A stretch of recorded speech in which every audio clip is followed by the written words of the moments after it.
Hello everyone, welcome to the 145th episode of the Spiritual Brainstorm. Today I'll just be walking around the forest. Find that's a better setting than just sitting on a couch and talking to you. So again, trying new things. In this episode I'd like to discuss, many different things. Mostly because I just saw a video of Bernardo Kastrup and Swami, which was really interesting. I'll put the link in the description. And I had a few, thoughts that come to mind. And when I watch these videos, I always have some stuff that I think about while I watch them. And maybe in the future, I might actually do commentary of various videos, because then, I think those thoughts when I look at the video, and then it's gone. And I'm thinking, I should have written that down, blah, blah, blah. So here are a few things that I'd like to touch upon. So the first thing is, there was this idea that there's this eternal truth, which I can't remember. There was like Sat Chit An or something like that, that is in Advaita Vedanta, the philosophy. And there's this idea that there's consciousness, bliss, and then something else, can't remember. But that consciousness in itself is devoid of content, as in something concrete.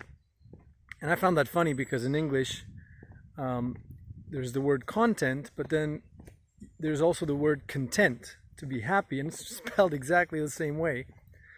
You just pronounce it differently, even though it's written the same way. Funny how English works. But you always have these very interesting and funny kind of play on words in languages, hidden kind of wisdoms. And in this sense, content means to be happy, or in other words, blissful. And so, although consciousness is devoid of content, that is something, precise or whatever, it's nevertheless content. And in that sense, being content is maybe the content. So, just play around with that thought a little bit. What else I wanted to say? So there's one question that's always kind of, when you listen to Bernardo or other such philosophers that talk about consciousness and that everything is mind, this question of, why does mind do what it does? Why does it do this kind of materialism? Why does it do empirical science? Why does it do cause and effect? Why would it do all those things? And if you've listened to my videos, the answer is pretty straightforward, but needs to be elaborated on, obviously. It is simply the reverse of the coin of being what consciousness and eternity and whatever isn't. So when God introduces himself to, I think it was Moses, he says, "I am that I am," which is, pure consciousness, just pure being, existence. And so that is what consciousness is, or eternity, whatever. There's so many words, and it's difficult with language. I'd rather say it's nothing and everything simultaneously. But then right here, in this reality, we are that which God isn't. Because obviously, it's the other side of the coin to what it is. So it's nothing and everything. And here, every single second, what you're witnessing is what it is not. That is, it's a specific moment in time. You're seeing a specific scene. You're living a specific experience, not all experiences at the same time. You're also not experiencing no experience at the same time. You're just experiencing something between zero and infinity. And so it's a process of continuously not being what you are. And at the same time, that which you are, that is the Godhead, the I am that I am, swallows up that which it is not every single instant. And you make that experience as a human every single second as well. That is, your consciousness swallows up experience and integrates it into itself. Every single second here, I'm walking through the woods, I'm experiencing this experience, and the next moment it's gone, but it's integrated into who I am. I am the person that is walking through the woods and that just walked through the woods just a few seconds ago. I was the person that was a few meters back just a few seconds ago. I can still relate to that. But it'll never come to pass again, because obviously I have to keep being that which I am not, and that which I am not is not what I used to be, or what I have already experienced. It's something entirely new.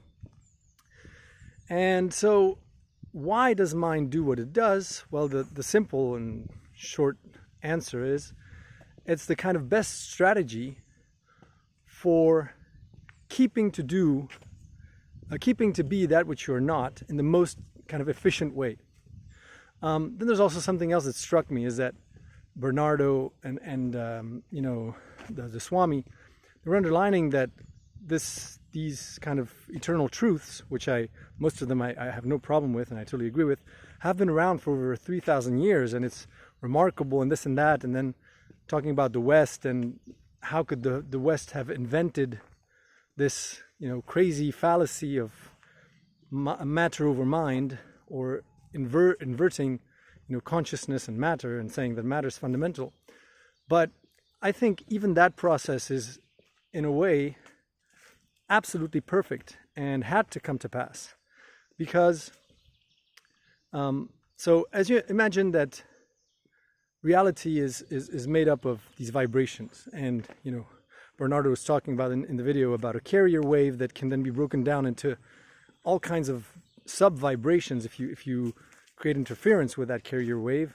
That carrier wave is a perfect sine wave. You can distort it to resemble anything, any kind of information that can then take the appearance of a human being, a forest, whatever. But imagine if 3,000 or 4,000 years ago, well, first of all, you have to understand that all of these dimensions, just like musical notes, are linked to each other. So these octaves, and the different vibrations in the octaves represent information density, is what I call it. So the lower the frequency, the less information you can put in it. And that's obvious when you have AM radio waves. They can go very far, but there's just, the quality is not very good. And then you have 5G and very high frequencies, and there you can put gigabytes and gigabytes upon information into a very short sort of wavelength, because it's oscillating so quickly. But imagine if the universe sort of evolves everywhere simultaneously, and if you uncover, well, sort of quote unquote uncover a certain number of notes, let's say, then those notes are available to you in every single octave. So let's say you discover like the fundamental, C, da, then the third, da, then the major, the dominant, da, and those three notes will then be available in all octaves because of sympathetic resonance. So you can play with them on any octave. But you only have three notes to work with, though. So the reality you're going to create and the experience you're going to have, even musically speaking, is going to be quite poor and boring. And so,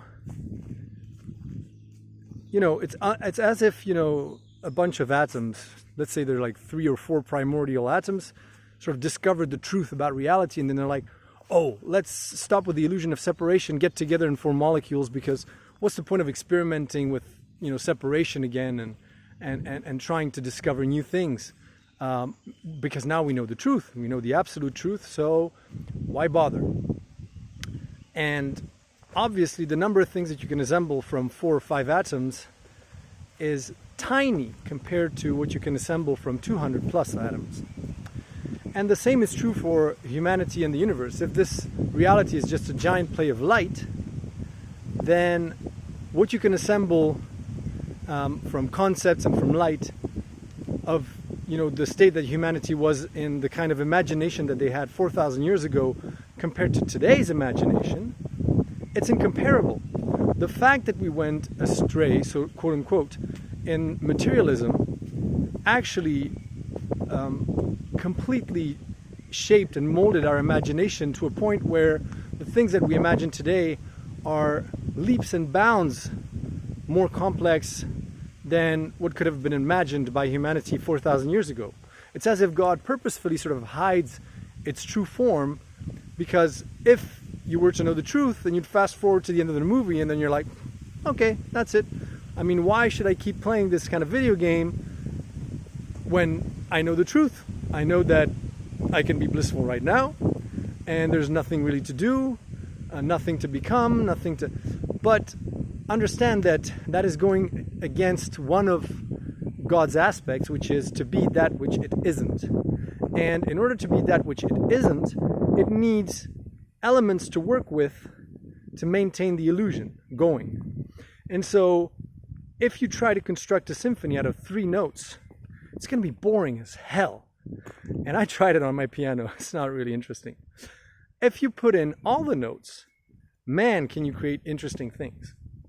And if you see every single concept and the degree to which we've developed our imagination as humanity, if you just think about everything, every kind of parallel reality that you could construct from everything that we've kind of thought up of in terms of our imagination, and how longer you can maintain this illusion of separation in those kind of parallel realities, Star Wars, Star Trek, The Matrix, all of these fantasy realities, they're born out of human imagination, and that imagination had to be cultivated somehow. And the way to cultivate it, in this instance, was, to go through materialism and all of that. Because if we had remained in a paradigm of monotheism, for instance, then our imagination is quite, poor in that sense. We only think about angels, demons, and that's pretty much as far as we go in terms of our imagination. We don't think about flying to the moon, exploring the stars, and all that is possible with, the materialism that we've kind of came up with. And so that's one thing. Like, why do we have materialism? Why did we have to go through materialism in the first place? And so it was never a mistake. It was. It's almost as if the universe or God or whatever you want to call it tries to find, add in new notes to play with to be able to be that which it is not even more, in a more interesting way. But every time you add a note, it's also more complex to harmonize it. I mean, the more notes you have, the bigger the risk that you're going to create something disharmonious where, it doesn't sound well together. If you only have the 3 notes that I said, like da, da, da, you can play whatever you want. It always sounds good. Always does. But it's boring as hell. And so that's the price you have to pay, so to speak, for the state of separation and, what they call suffering. Suffering, to me, is just is the form that dissonance takes subjectively. That is, if you're a set of vibrations, self-contained vibrations, and you interact with something else, and that interaction is not positive or is not good, then you experience that subjectively as pain or suffering. But it's also something that teaches you how to harmonize things. It's like when you experience playing on the piano. Sometimes you just have to experience playing new notes that you've never played before. And then saying, that's not really good to the ear. And then through trial and error, you finally get it right. You understand how to fit the different notes together. And why couldn't we just skip all the pain and go straight to, like, going to God's, music theory class, and he would teach us exactly how to put everything together, and then we would create nice symphonies without having to bother with pain and suffering. That's because the Godhead, his understanding is our understanding. It's all simultaneous. That is, like I said, this kind of it is what it is swallowing up that which it isn't, and so it's always as smart as its entire creation. Plus, also the realizations that they came to, and that would also mean that we're kind of at the tip of this evolution. And you might think that's crazy, but again, so it's again this thing of sympathetic resonance, right? So if in one octave you have 6 notes to play with, you only have also 6 notes to play with in all the other octaves. And so you may think that beings that reside in higher dimensions are more evolved than us because they are operating on a higher octave, let's say, playing with more advanced information and concepts. But what they're playing with is just a sympathetic resonance offshot of what we're experiencing right now. And the reason why there's so much attention and focus on humanity right now is because the human mind is kind of soil. Here, I have some, actually, I'm walking close to a field here. And this is really interesting because the human mind is like fertile soil for concepts to sprout in and grow and then have a life of their own. This is where it all starts with humans. Animals can't think thoughts, but humans can think thoughts. And so it's almost as if the human mind is the soil from which living entities, immaterial entities that are based on concepts and ideas like angels, demons, all of that stuff, this is where it all starts. We are the root of it, or beings like us, beings that can think thoughts. It's just like you can have a seed, you can have the plant, but if you don't have the soil to grow it in, then it never germinates. It never sort of springs into life. And so even if the plant, once it is full grown, it is much more complex than the soil that it fed upon, and it's much more complex than the seed that it grew from. I mean, if you look at a tree, you can think it's like, wow, that's so much more advanced than the soil that is just, dirt. It's dead. It's just minerals. It's just like, it's just this passive, stupid matter. But the tree would not exist without the soil. And so you have to put things into context. And the more ideas we can harmonize at our level, the more ideas we can juggle with at our level, that reverberates across all dimensions simultaneously. And so they can never be more harmonious than we are, and vice versa. Besides, like I've said in my previous videos, the human is the last kind of element that is in this kind of duality because we're reconciling it right now. And besides, once you're in the world of ideas and thought, because things happen as quick as, instantly, because the moment you think them, it happens, you've better transcended duality because the moment you think something dumb, it comes back to hit you right in the face, It's like this instant echo. When you're in the mountains and you say, ah, and you have to wait a few seconds and then you have a reverberation of your initial vibration that comes back to you. But if you send out a signal, for instance, in 4G or 5G or whatever, it reverberates, and it comes back to you instantly. And so this reality is like a slowed down kind of process where you have a thought and then you have to do all kinds of things before you actually get the reverberation of your initial vibration or thought. And besides, you can also modulate your thought as it kind of is issued outwards. You can sort of modulate it while it's going somewhere, which is really tremendous. That is, you have an initial thought, it's kind of dumb, you start working on it, then you correct it mid-course. You can't do that when your thoughts manifest instantly, like in a lucid dream, for instance. And so, where was I going with that? So yeah, I mean, it's also this idea of the computer that I give sometimes is like at different moments, different parts of the hardware need to be upgraded. So sometimes, in order to upgrade your computer, what's kind of faulty or which has to be improved is the hard drive, because the hard drive has reached a certain limits, and regardless of whether you upgrade the memory or the processor or the graphics card, your computer is just not going to run any faster. And then at other moments, what you have to work on is the memory. Now it's the memory that's saturated, and regardless of whether you upgrade the processor or anything else, it's not going to do any good. And so all of these components are interdependent, and yet at some point some of them require more work than others, or more upgrading, and it's not all simultaneous necessarily. And that's in the same way I think that the universe kind of functions, is that right now what needs to be upgraded, so to speak, is ideas and concepts to go further in being that which you're not, into that illusion. And in order to do that, what better way than to work on where it sprouts from? So if you want to affect a tree, for instance, is it better to affect it kind of in the future, quote unquote, when it's fully grown and you try to like saw off branches and then try to manipulate it and all stuff? It's already so much rooted and grown that you'll have a hell of a time of adjusting anything. But imagine then if you could sort of incarnate into various parts of its initial seed plus the soil and affect that before it sort of grows.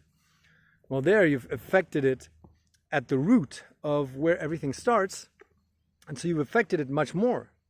And so that's what's happening right now with humanity, to my mind, is that since we are the soil in which ideas kind of are fertilized and emerge from in the first place, and then they have a life of their own, and they're much more advanced than we are, obviously, but it still starts with us, with our minds. If you upgrade our minds, that reverberates across so many dimensions. It would be mind-boggling to think about it. Like, you know, it's like playing with these parallel realities where we would have killed Hitler and, you know, and we wouldn't have World War II, for instance. We all know that that would have tremendous impact on the future. But that is nothing, absolutely nothing compared to humanity, which manages, for instance, to solve duality between good and evil, for instance, and manages to see how to reconcile these within their own minds, where those two concepts are no longer clashing with one another, or fear and love, or unconditional love and hatred and all kinds of other things. We are the ones that are juggling with these concepts, and we are the ones that are responsible for making them sprout. And so it's something that, you know, the universe can only play with things that are harmonized. So if an atom, for instance, isn't stable, and the electrons and the protons and neutrons, everything is not stable within that, then it cannot be a stable structure or a sort of a Lego block with which you can assemble things and play around with, in this idea of not being what you are, you know, more and more. And so that is exactly what we're supposed to do. We're also supposed to harmonize as many concepts and ideas as possible, and manage to not kill each other in the process, which is, you know, it's crazy. I always give this example of the Bushmen, for instance, the tribe, the San Bushmen. Many anthropologists went there and discovered that they don't have words like property, or concepts like property, private property, or like evil. And thereby, there's certain things that they just never experience. There's certain, you know, fights and certain tensions, or, you know, they don't have the concept of poverty, for instance. They don't have the concept. And so you understand that obviously, if you take the world that the Bushmen live in, they could not pretend to be what they're not, and they're not giving as much to the universe in terms of their imagination as our civilizations are giving, but they're much more stable because they could go on like this for millennia, living on like this. It's perfect. They're perfectly in harmony and balance and stuff. And so it's almost like having to construct a reality out of 10 atoms. It's much easier to harmonize than when you have 200 of them. And it's the same that applies to human civilization. Like, the more ideas you bring in, the more concepts you bring into this reality, it's like you bring in more and more elements, and it's more and more tough to make it all sort of click together and harmonize it all.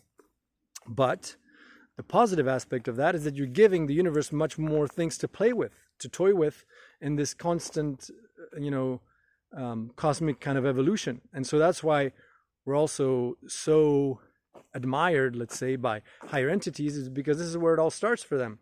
And imagine if there are entities that are waiting in the future for a tree to grow and picking the fruits of that tree and eating it, but we are the soil in which that tree has to grow. And if we don't get our shit together, then that tree will never grow and they'll never be able to eat that fruit. That's kind of, you know, how I see things, you know, how it's all related. So, and again, it's the same with a computer. If you upgrade one component, then all the components benefit. So, have I covered everything? Yeah, there's this notion of consciousness as subject and object in you know, the discussion between Bernardo and Swamiji, and I'm not too fond of this idea of like separating consciousness into objects and subjects that are experiencing objects, and for the following reason. So let me ask you a question, for instance. we assume that we are the subject and that we're experiencing objects. So first of all, you have to identify, where is that consciousness of yours? Is it your entire body? Is it in your brain? Where exactly in your brain? Does it, you can still feel the tip of your fingers, for instance. So is it everything that you feel? Is it everything that is inside of you? And in that case, I'd like to say, like, for instance, imagine if you could get a very, very thin needle right into your kidney stone and somehow try to cause pain to your kidney stones. Would you feel your kidney stones? If they're small, for instance, they're not yet rubbing against your kidneys. You have kidney stones there, and somehow from the inside, you can blow them up. Would you feel that? Would you be consciously aware of that? They're inside of you, though. And there are many, many things that are inside our bodies that we can't feel. We might feel like the consequences of some things, like problems or whatever, but our consciousness doesn't, is not fed information from every single one of our individual cells, for instance. It's more like this kind of global awareness, and that sometimes takes more precise forms. And besides, you can also play the trick of putting your conscious awareness, tuning it purposefully towards one or the other parts of your body. Like let's say I want now to tune into my legs or my fingers, and you can feel them more than other parts because that's where your attention is going. And so I would just say that consciousness is, the most simple definition that I always give is just the quality attached to existence itself. So existence and consciousness are one and the same, virtually. It's just this feeling associated of the feeling of knowing that you exist. So this knowing of I exist, or the quality attached to existence. There's no other way that I can explain this. And then, why would then there be dissociation? So this idea of subject and object. Well, first of all, who says that your consciousness and the objects that you observe are distinct? And again, maybe this goes back to what I was saying before, is that if all the universe is trying to do in this relative reality is to be that which it is not, then the fact that we're separate is just the best strategy, or separating, the reality into, or consciousness, segregating consciousness into subject and the illusion of an object, is the best way for keeping that strategy going, that thing going, that other side of the coin alive. Because if one side is alive, the other side is alive. If consciousness is what it is, if infinity or the universe is what it is, and it also simultaneously is on the other side, it is what it isn't, then to be what it is not, the best strategy that came out of it is to separate, to split, reality into parts that are self-aware and conscious, that are moving about, that are having experiences, and other parts that are not. But if you think about it, again, this inside and outside, it works exactly the same way. It's almost as if in your own body, there was a volunteering between different parts saying, hey, you know what? We're going to play the dumb unconscious parts. And other cells saying, oh yeah, and we'll play the proactive mobile parts, Because ultimately, if you're just one big pile of biological goo with no bones and no quote-unquote hard or matter-like substance, your experience of not being what you are, that is, infinity, everything, nothing, is going to be very limited.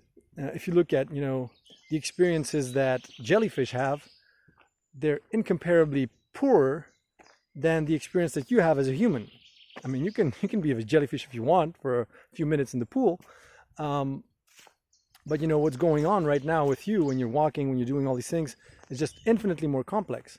And it's as if parts of reality say, you know what, we'll play dumb, we'll remain the sort of the foundational matter, or we'll pretend to be objects while you pretend to be subjects, and that way we can create this kind of experience or illusion and maintaining this idea of we are not what we are, we can go much farther in that kind of illusion if we do it that way. And so when you're touching a rock, when you're interacting with a rock, think of the rock's consciousness as being every single conscious being that is interacted with that rock. That's what the rock's consciousness is. That is, it has a consciousness of its own, and it is the consciousness of every single conscious being that will ever interact with that rock. So when you're touching the rock, you're experiencing from the subject side what it feels like to touch that rock, but the rock also is also experiencing you as a human, kind of, in the kind of mirror, in a mirroring kind of mechanism. So it's not that its subjective experience happens through all subjective experiences that interact with it, if you know what I mean. So it's as if you're to put it in other terms, it's as if your bones were conscious thanks to your bodily envelope that covers them and animates them. In a similar way, you're animating the bones of this planet every time you interact with it. Every time you kick into a rock, it's almost as if you were moving your bones around. It's just, just think of it. Imagine you view that in a reality as an infinitely accelerated movie, like this time lapse, but going so much quicker, like millions of times faster. And you film what's happening to a stone. Well, ultimately, it would almost look liquid, or it would almost look like it was alive, and you wouldn't even notice the consciousnesses that interact with it, because they would be coming and gone too fast. That is, if a million people walk on a rock, a face of a rock, and you make a time lapse that goes 1,000,000 times faster than reality, you would see that rock almost be molded by an invisible force, because humans would just be coming, you wouldn't even see them on camera. And it would look almost like a bone moving or something.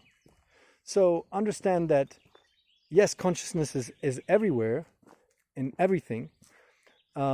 It's just that it's almost like parts of consciousness voluntarily decide to play dead to keep the experience going. And that's all there's to it. Because that was the best way to do it.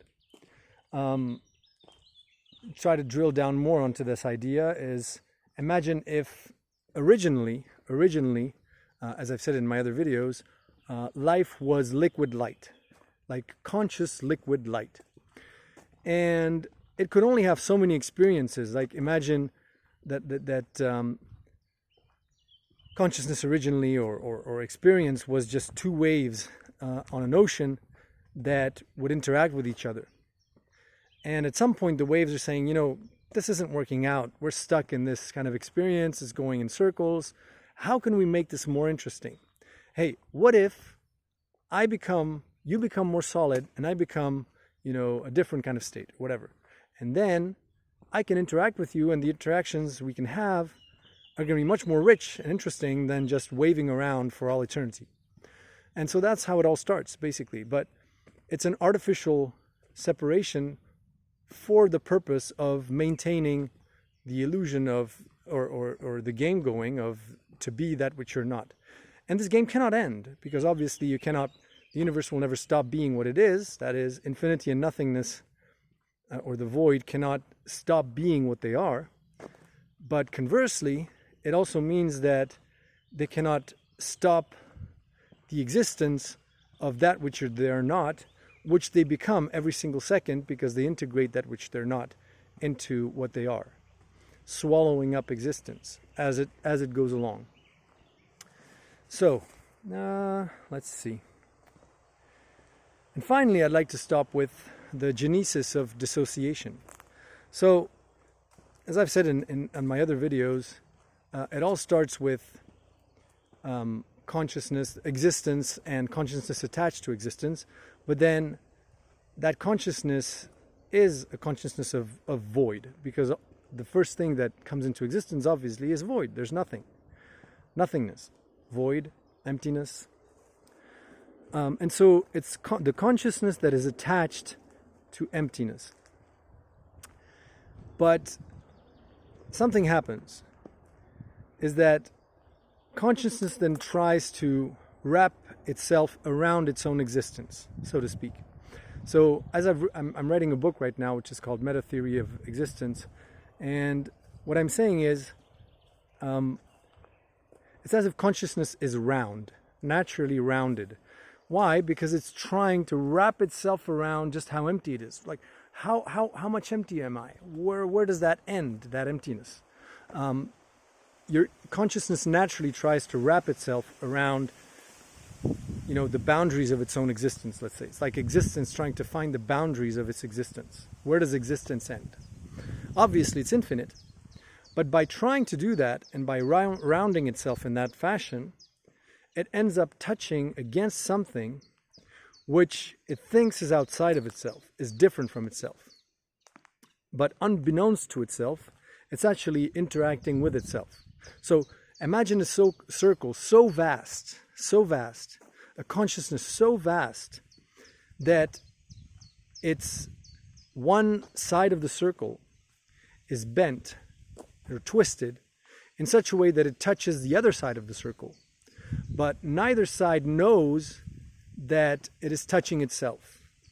It thinks that it's touching something outside of itself. Just because, it's almost like the example of dinosaurs, where, they're saying that because they were so big, when they stubbed their toe, it took like 4 seconds for the information to get to their brains and then back to the toe to sort of, modify the position of their legs, because there was a lag. And so you can imagine the same thing being true for this kind of consciousness that touches something, it thinks it's outside of itself, thinking, what is that? And then there's this game that goes on. Like I call this God's game, which is what I'm touching, is that myself or is it somebody else? And there's 4 possibilities to this game. Either they both think they're touching themselves, which means there's only the self then. Or one side says, no, this is something different. And the other side thinks, no, I'm touching myself. Or both sides think that it's something different. And what happens there is almost like a distortion in the subjective intensity of existence or focused attention. That is, some parts of consciousness are more aware of existing than others. There's no other way that I can describe that. Simply because if both sides acknowledge that the other exists, that mutually reinforces their sense of existing. Whereas if both sides think, no, only I exist, it greatly diminishes their sense of existing. And so all that we're trading in this reality is focused attention, ultimately.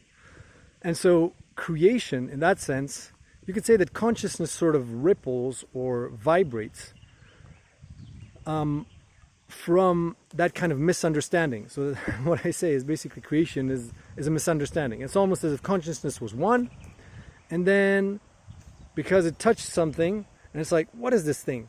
Is it me or is it not me? And it had its initial thought of, oh, maybe it's not me, maybe it's something different.